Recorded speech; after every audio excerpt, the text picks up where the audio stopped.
In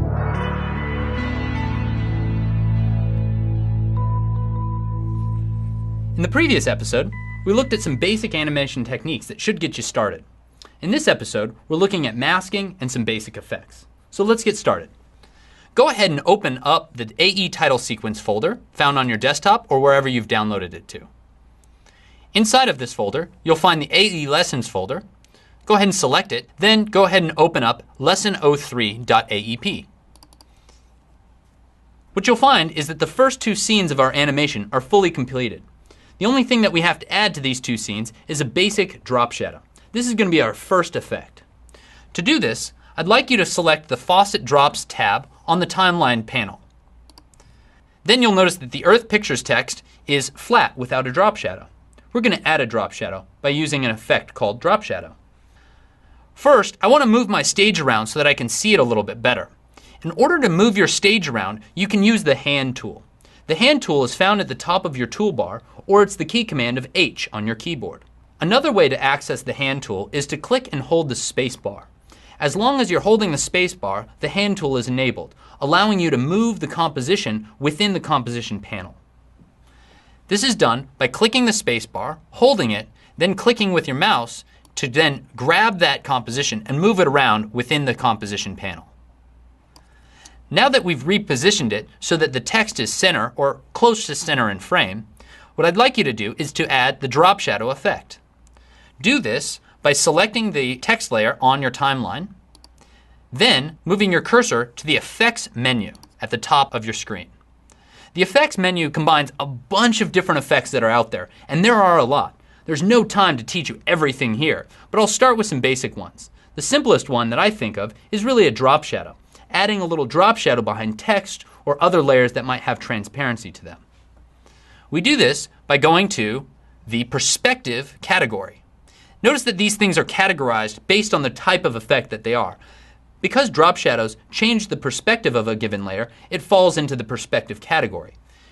Then select Drop Shadow.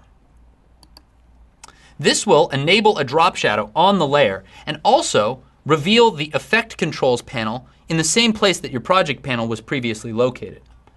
This gives you complete control over the attributes like the shadow opacity, the distance, and the angle of the shadow. So I think the drop shadow looks pretty good as it is. Really don't need to modify much, but I think just for the sake of showing you, I'd like you to modify the distance property found in the Effect Controls panel. So place your cursor over the distance property, click and drag to the right or left to change the distance of the drop shadow. And notice how it moves further away from the source text. Therefore, the shadow feels like it's further off the screen. Now that we've modified it, we want to revert back to our previous attribute, which I think was around 5. But if I don't know, I can always undo. Undo is a really important key command that you should know. This key command is Command-Z or Control-Z if you're on a PC. Go ahead and undo your previous action by hitting Command-Z. And it will restore it to the way that it was prior to that last action. Now, let's get started on the third scene by opening up the recycling movie. I may have to slide my left panel to the right a little bit so that I can access the project panel. To do this, place your cursor in the seam between your Effect Controls panel and the Composition panel. Then click and drag to the right. This will give us more room for this left side panel and allow us to select the Project tab. Go ahead and select the Project tab. Then, I'd like to create a new composition from one of the videos found in the Videos folder. You'll first need to open up the video folder, then drag the Recycle Bin video onto the New Composition button to create a new composition from that asset. Once you have the new composition, you'll want to move it into the Comps folder to keep everything organized. I can then close my video folder and navigate to the Recycling Bin timeline. You may need to zoom in or out of the composition by using your scroll wheel to zoom in or out. I'm also going to make sure that it fits to the panel by selecting this pull down and selecting Fit. So now I've zoomed out on the composition, so I'm fitting it to the panel. This way I can view as much of the content as possible. What we're going to do with this scene is a little different from the previous scenes. You can refer to the finished video to get a sense of what it looks like.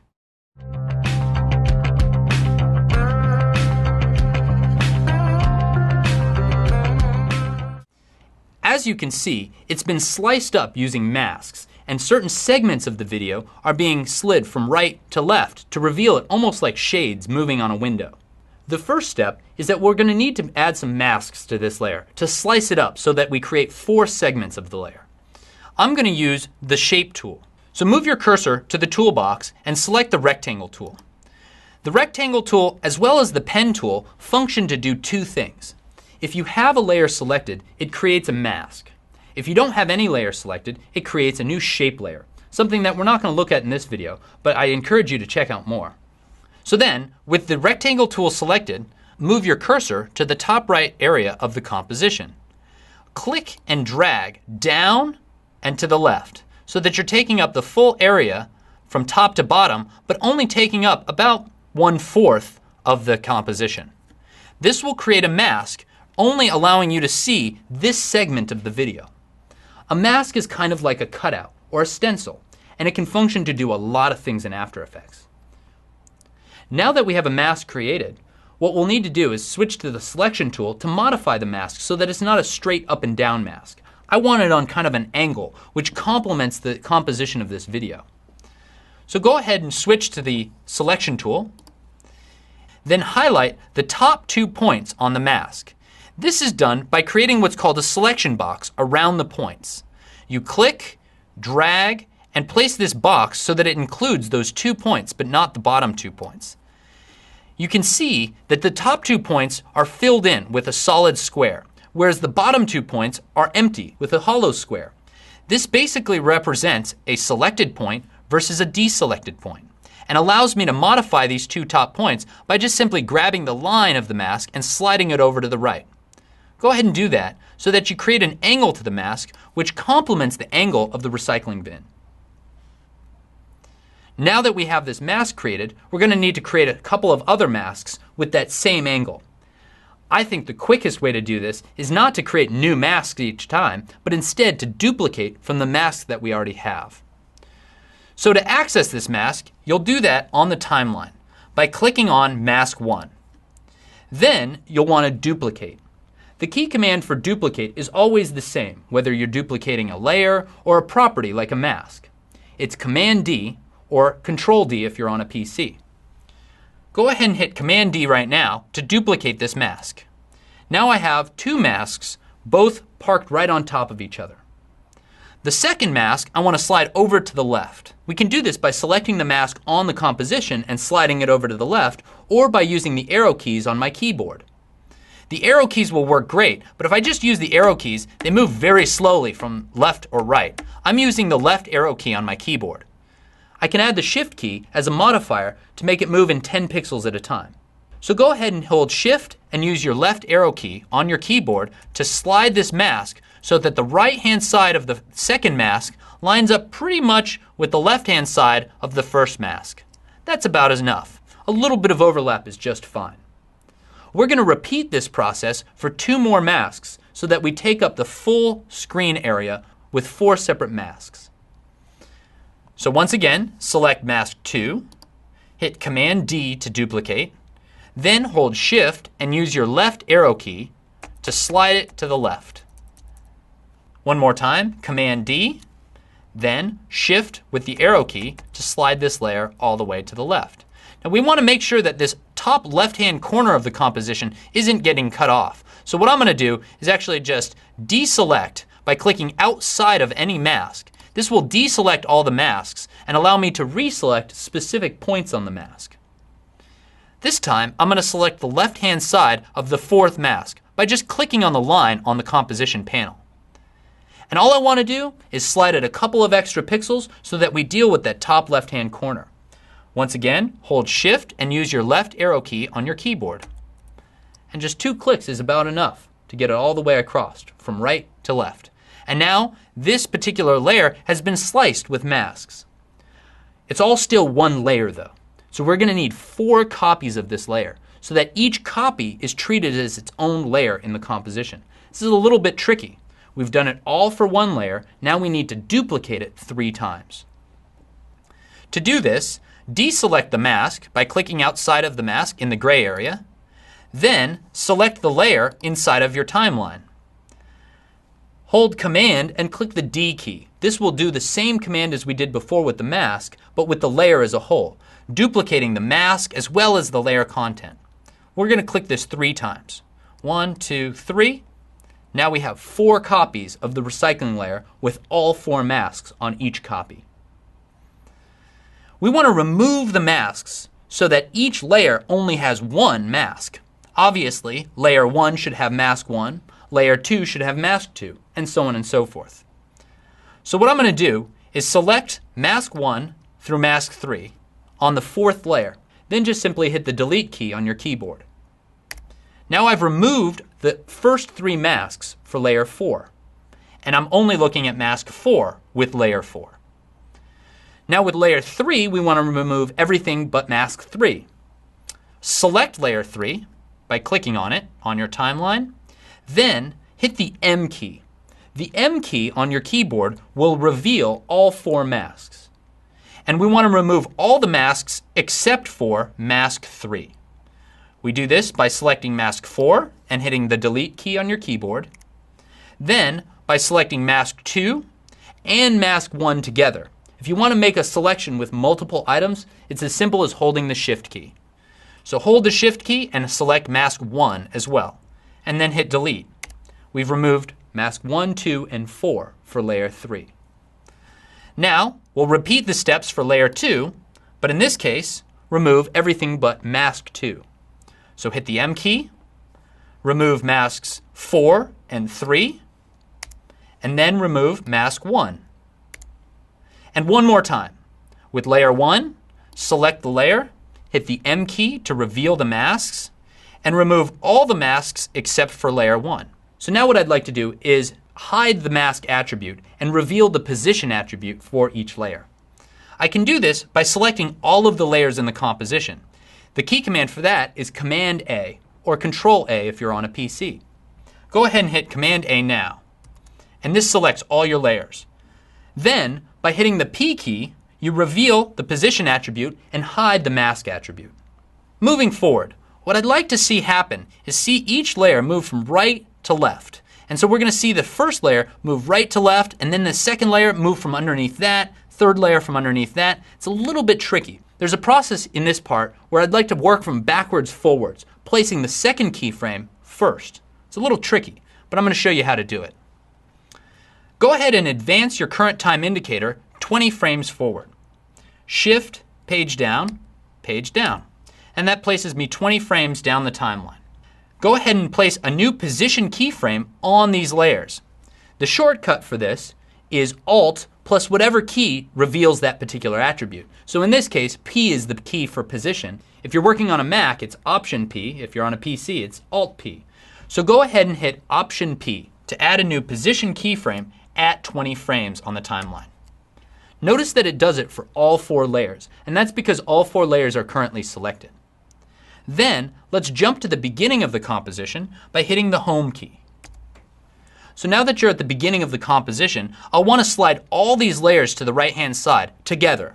We can do this by holding Shift and hitting the arrow keys. This will change the position for the layer so that everything begins off screen on the right.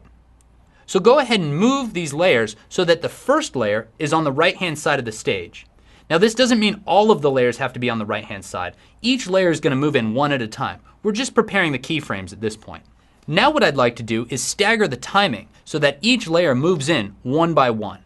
The best way to do this is to work one layer at a time. I like to start with the first layer. So what you'll want to do is deselect all the layers by clicking in the gray area below your timeline. Then turn off the eyeball switch for all 3 layers except for the first one.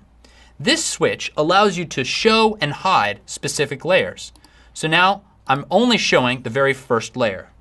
If I use my current time indicator to scrub forward, you'll see that this first layer slides on screen from right to left. Now what I want to do is once this layer arrives at its destination, I want the second layer to begin its movement. And that's done by just simply grabbing the keyframes, highlighting them by creating a little selection box around the 2 keyframes, and then simply grabbing the first keyframe of the set and sliding it over to the right. Now that you've staggered the timing for the second layer, go ahead and turn the second layer on and scrub the timeline using your current time indicator.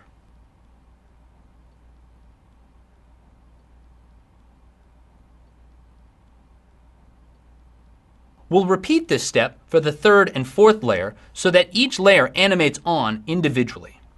This is done by highlighting the keyframes for layer 3, then grabbing the first keyframe and sliding it so that the first keyframe for layer 3 lines up with the last keyframe for layer 2.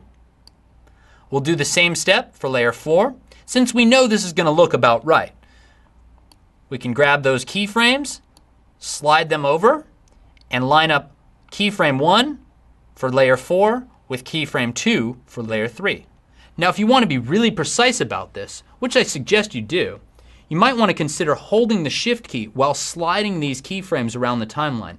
This forces what's called snapping. Snapping means that they snap together and everything occurs at the same frame.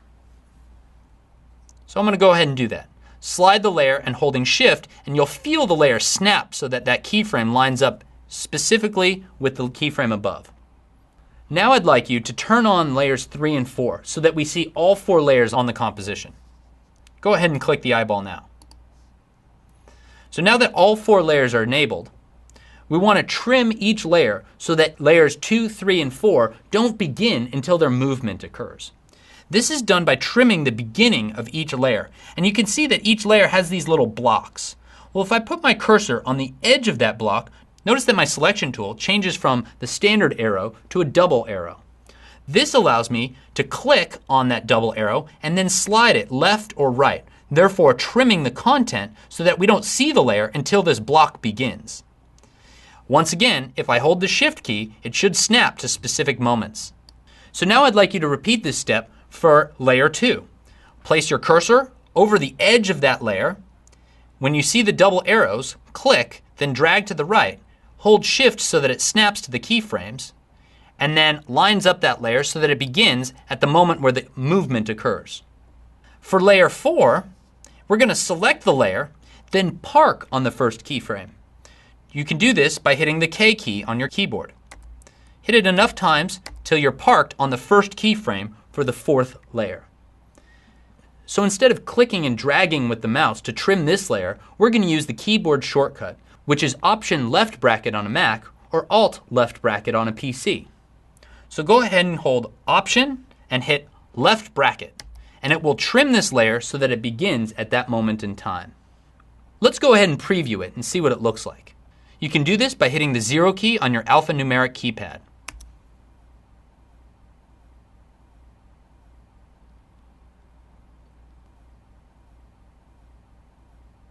So I like the animation, but I want to make it feel a little bit more natural.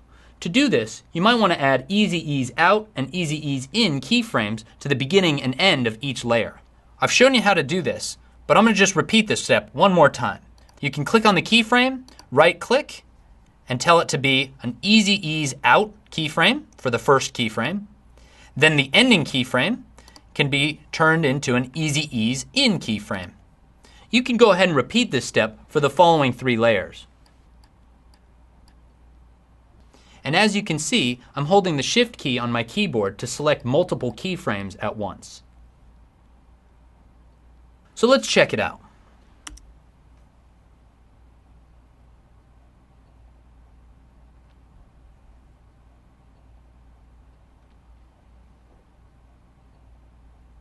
Looks nice and smooth. I like it.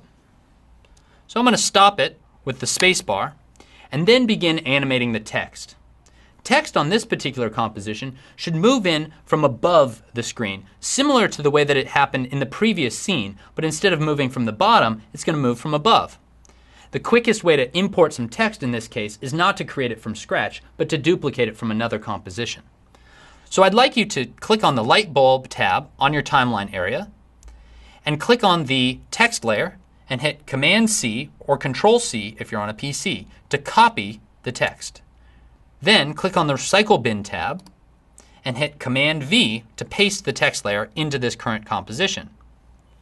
What you'll notice is that it rises up from the bottom instead of moving down from the top. To modify this, we'll do as we've done in the past, where we remove the keyframes and then add new ones. The key command to reveal all the animating properties is the U key. Go ahead and select the U key now.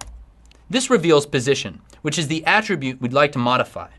But before we modify it, I think the best thing is just to remove all the keyframes for that particular attribute. So I'm going to click the stopwatch to remove those keyframes. So I'd like to modify the text so that it reads directed by and then to add a name. So I'm going to use my text tool and double click on the text layer so that I highlight the whole top line, all of the yellow text, and write the words directed by. Then I can go to the next line by using the down key and add a name. I'm going to use the name Tiger, and then next line, Kirschman, Kirchman. And I like the way that this text is formatted, but I think that it needs to be condensed a little bit with leading and moved over a little bit. So go ahead and click the layer to select the whole layer block, then slide the leading value down so that you get less space between each line. I also want to slide the words Tiger and Kirschman over to the left a little bit so I can actually use just some empty spaces to do that job. So I'm going to use the text tool to place my cursor after the R and add 2 spaces. I'm going to do the same thing for the word Kirschman. And that way it's kind of aligned right but a little bit centered too. It's just a stylization choice. Now switch to your selection tool and move your text layer to the right hand side so that it's in the right hand third of the composition. At the beginning of the composition, go ahead and place a position keyframe on the text layer by clicking the stopwatch. Then place the text above the composition so that it begins at the top. Go ahead and place the text layer at the top of the composition outside of the frame. Let's advance forward 10 or 15 frames. Shift page down. I think 10's a good start. We'll take a look at that. And place another keyframe. Then simply grab the text layer and slide it down. We hold the Shift key to lock it on the Y-axis so that it doesn't move left and right. It's going to do the same thing that happened in the first scene where it moved down quickly and then drifted slowly. So then let's add a third keyframe. I'm going to send it maybe 2 seconds down the timeline. So Shift, page down. I'll move down a couple of times till I'm at about 2 seconds and 2 frames approximately. And then, once again, move this text layer a little bit lower. I'm holding the Shift key so that it stays on the Y-axis. I'm going to use my current time indicator to scrub through this to see what it looks like. And I like the way that the text movement looks, but what I really want to do is have it begin a little bit later in the timeline. To do this, you can simply grab the layer on the timeline area, click it, and drag to the right so that it begins later in the timeline. Having this line up with the second recycle layer ensures that the first part of the animation has already occurred before this text animation begins. Let's scrub through it to see what it looks like. I think it looks pretty good. It might need to be delayed a little bit, but these kinds of changes you can always modify. Now at this point, you can continue to modify things like keyframe interpolation and add motion blur to make it more realistic and feel organic, as I showed you in the previous episode. In the next episode, we're going to look at parenting.